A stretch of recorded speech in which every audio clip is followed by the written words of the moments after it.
Aparte de eso, en primer lugar, desde ya la solidaridad que expresó Pablo Pozzi anoche, la que nosotros venimos sosteniendo desde que conocimos el conflicto que tiene el gobierno. Estamos totalmente dispuestos a colaborar en lo que se nos pida. Es una lucha que ustedes están llevando muy bien adelante y nosotros lo que queremos es ayudar y apoyar lo que sea necesario, ¿no? Eso es lo primero. Lo segundo, les pido disculpas si a lo largo de la charla surgen algunas imperfecciones, pero bueno, la rapidez con la que tuve que organizar todo, puede que se me haya escapado, es muy probable que se me haya escapado algún detalle que estoy dispuesto a conversar desde ya con el perfil. El tema sobre el que vamos a hablar lo hice, está totalmente escrito. No es que voy a leer, pero sí todo lo que voy a decir ustedes lo van a poder ver. En consecuencia, si hablo un poco rápido o no me pueden seguir, está el texto. ¿Está? Bueno, vamos a comenzar. Cuando siempre me quedo pensando, cuando estoy estudiando cosas de Estados Unidos, siempre temas de imperialismo cultural, siempre me viene a la cabeza esta escena. A ver, ¿por qué no me deja? Esperen un segundo, no me deja. Vamos a hacer distinto. Presentación.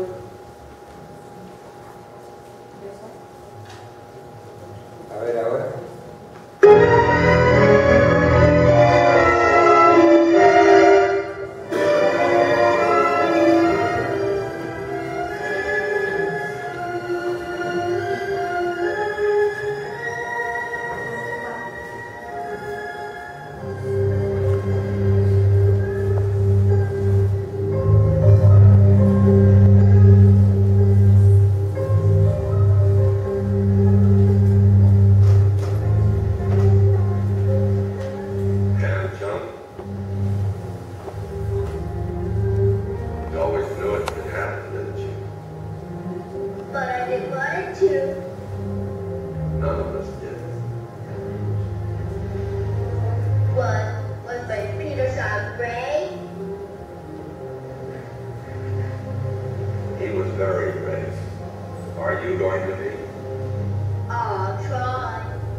Que proviene de Hollywood.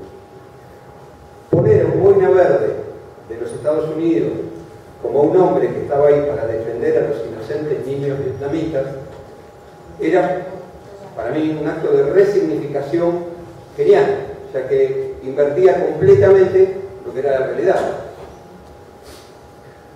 Como bien destacó Bruce Franklin, estas inversiones de sentido forman parte del aparato mediático de Estados Unidos y, por qué no, por supuesto, de Hollywood. Veamos qué dice Franklin. Una de las imágenes más estremecedoras, influyentes y perdurables de la guerra de Vietnam irrumpió en la conciencia de millones de norteamericanos en febrero de 1968, cuando estos presenciaron por televisión, en sus confortables hogares, cómo el jefe de policía de Saigón ejecutaba a un prisionero esposado del Frente de Liberación Nacional. Es fuerte lo que voy a pasar ahora. Ay. How tough he is by shooting and killing a prisoner in cold blood.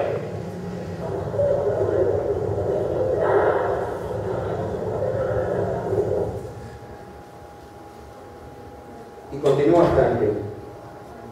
La sombría ironía de la escena se vio acentuada por la significación cultural de la arma misma.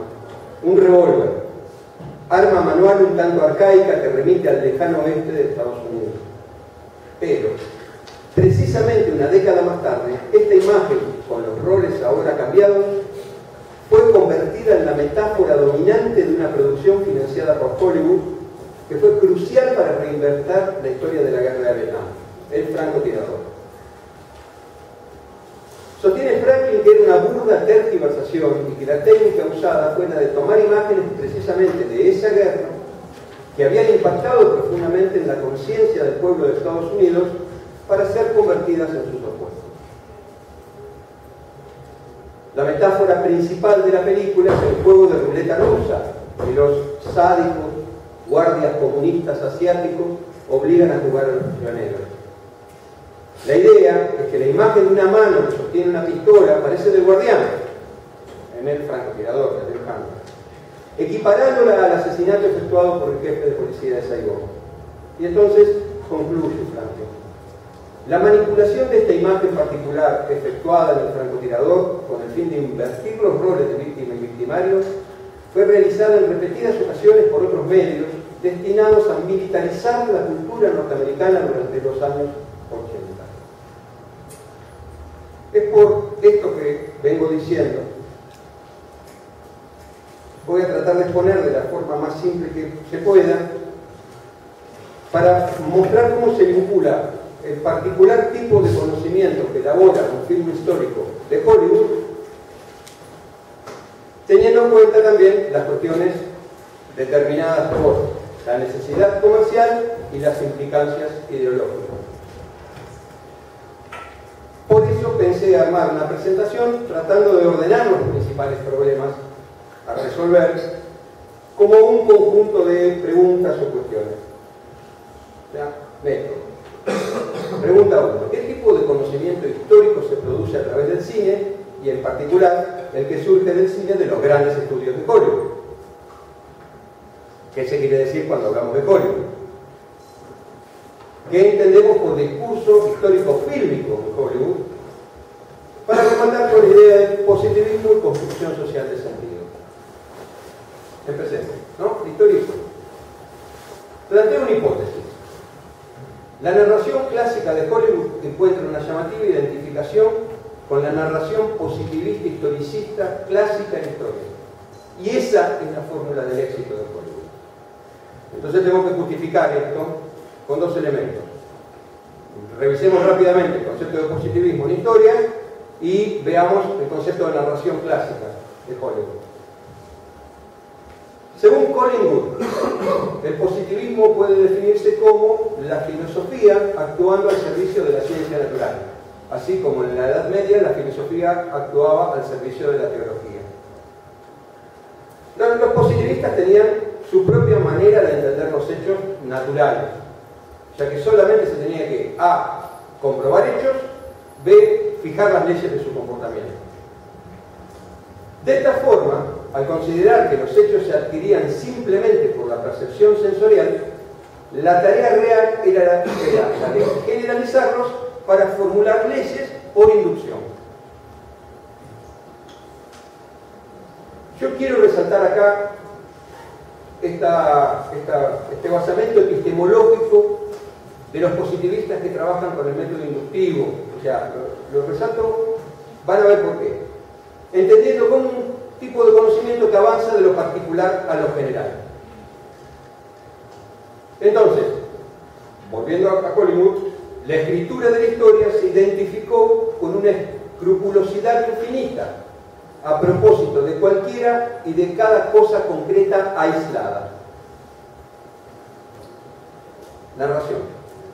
Por otra parte, un estudioso del fenómeno cinematográfico que se llama David Borwell, para él, la mayoría de las narraciones que podemos entender, cualquier tipo de narración, no solo las de cine, cualquier tipo de narración que podemos armar en nuestra cabeza, se apoya en algo que se llama la historia canónica, que tiene una organización estructural básica: introducción al escenario y los personajes, explicación del estado de las cosas, la acción se complica por algo, se sucede el acontecimiento y viene el desenlace tratando de resolver o no resolviendo el conflicto, fin.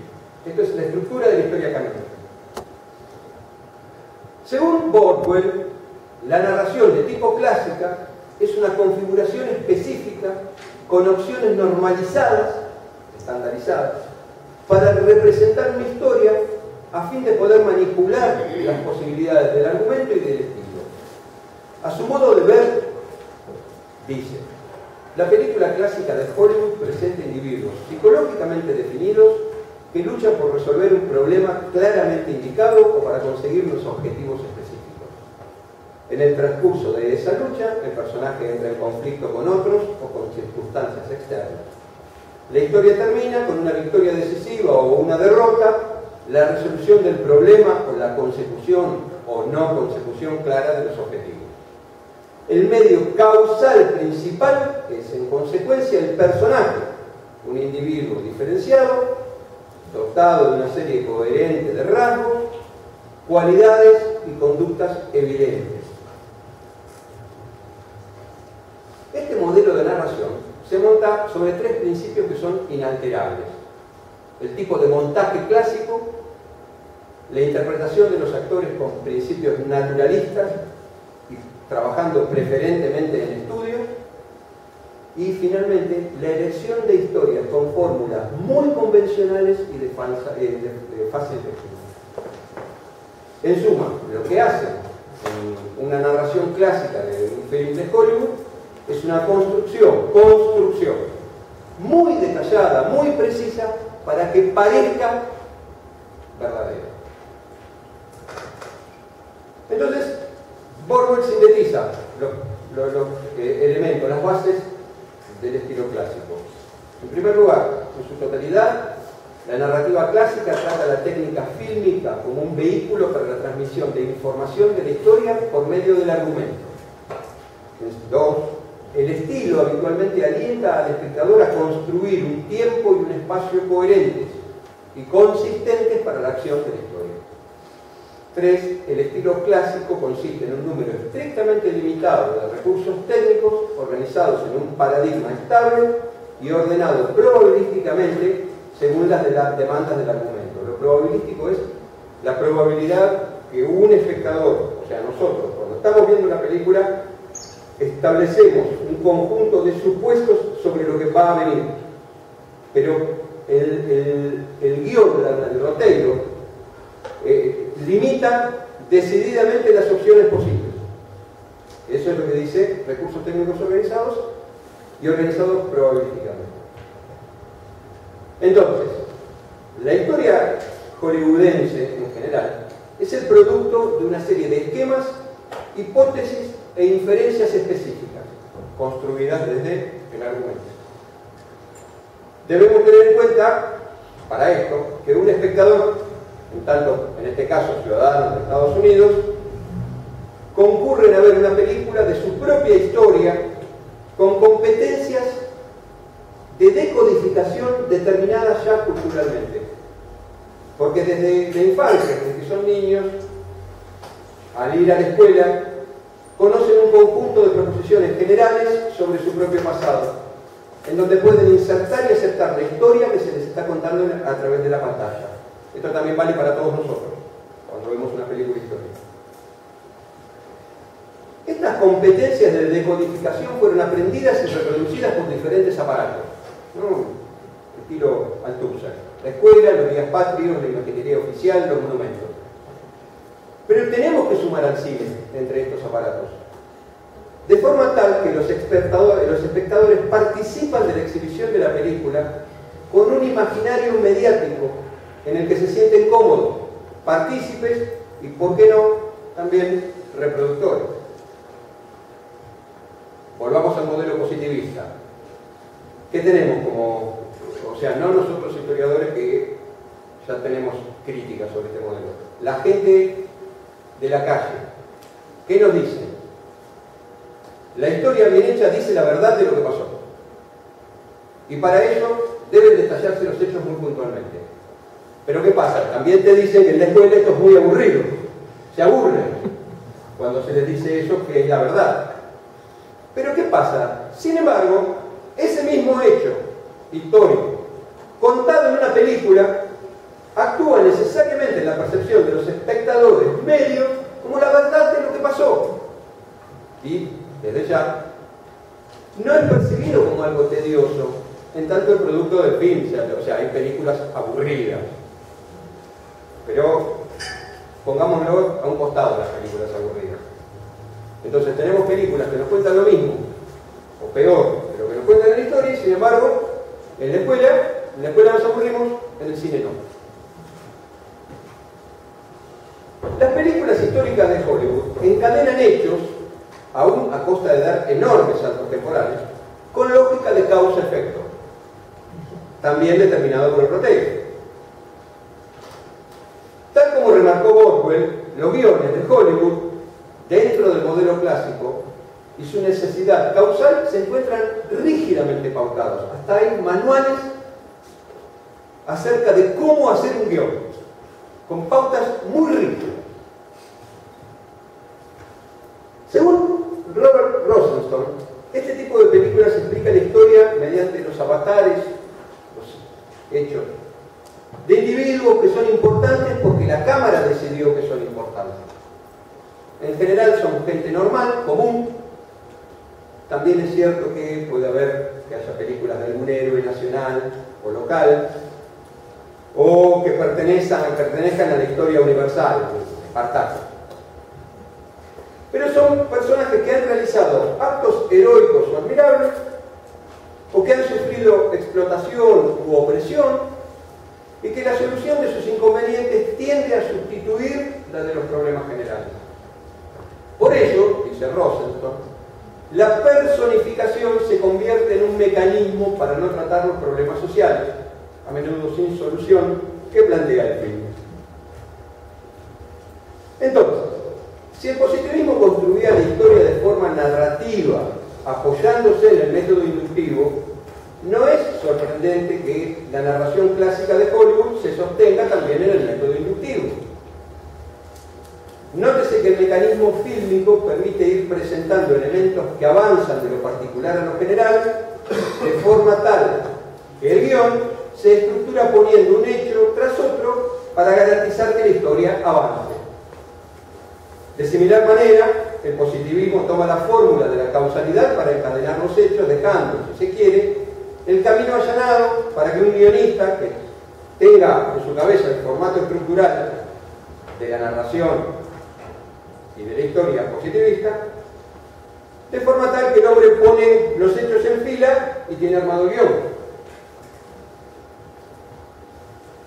En las películas históricas elaboradas por las majors, o sea, los grandes estudios de Hollywood, hay un específico sentido común.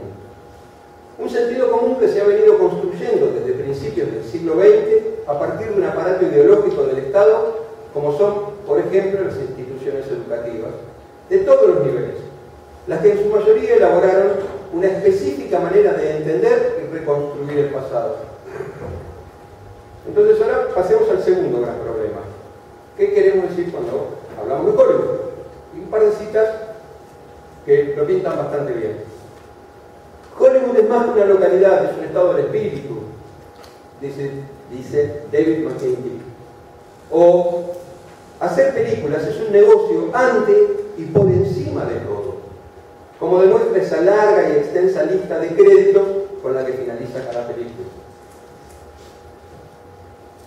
Si bien tiene muchos más años, lo que hoy llamamos Hollywood se desarrolló desde la década de 1960 en lo que se llamó el high concept, o sea, el estudio invirtiendo mayores sumas de dinero en algunos films, diferenciándose de los planos generales de las producciones previstas. O sea, hacen la previsión de films para el año y eligen algunos a los que se le pone mucho más dinero para que tengan mejor estética, mejores estrellas.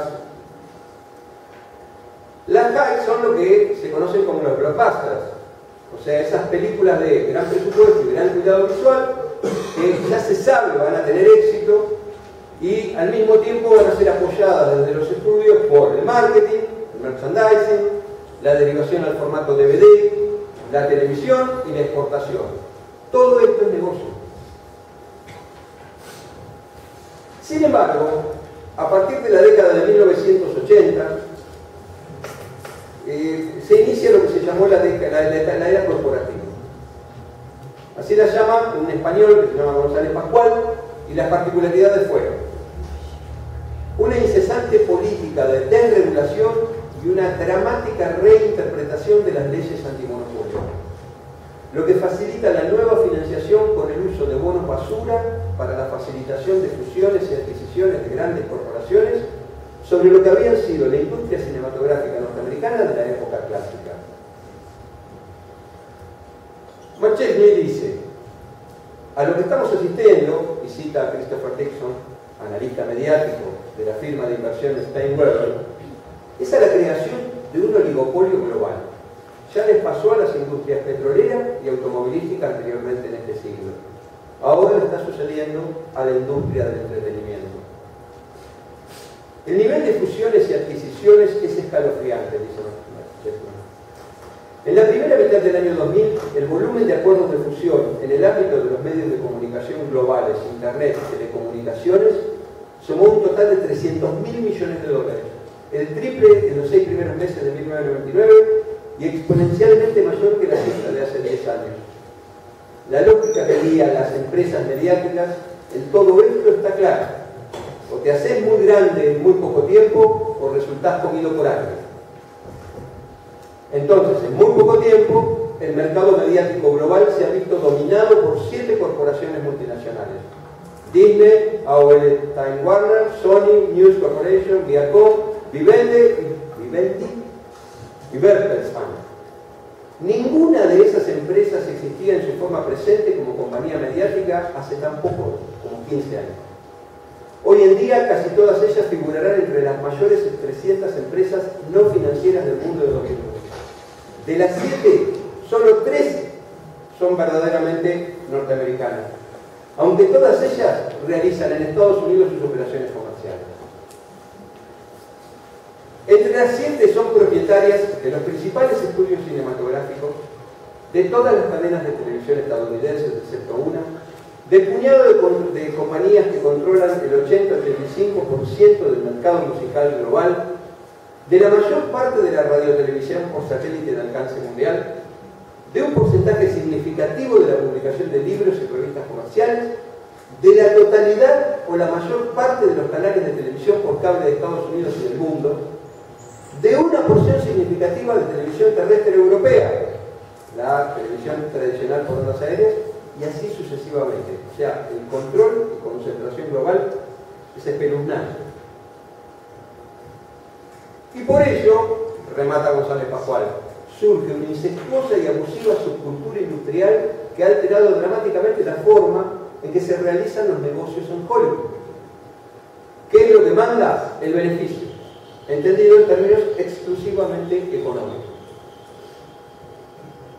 Asimismo, tenemos que tener en cuenta que por toda la desregulación neoliberal de la década del 90, surgió una nueva división nacional e internacional del trabajo fílmico y se promovió un nuevo nivel de explotación de estos trabajos culturales, de forma tal que la hegemonía de Hollywood se construye a partir y se sostiene en la supresión interna de los derechos del trabajador, la explotación de una división global del trabajo y el impacto del colonialismo de la lengua. Este tema es verdaderamente complejo y muy interesante porque Hollywood lo que hace para encontrar, entre otras modalidades, capacidad para penetrar en otros mercados, es lo que se llaman las producciones runaway, o sea, fugitivas, utilizando técnicos canadienses, un director francés, actores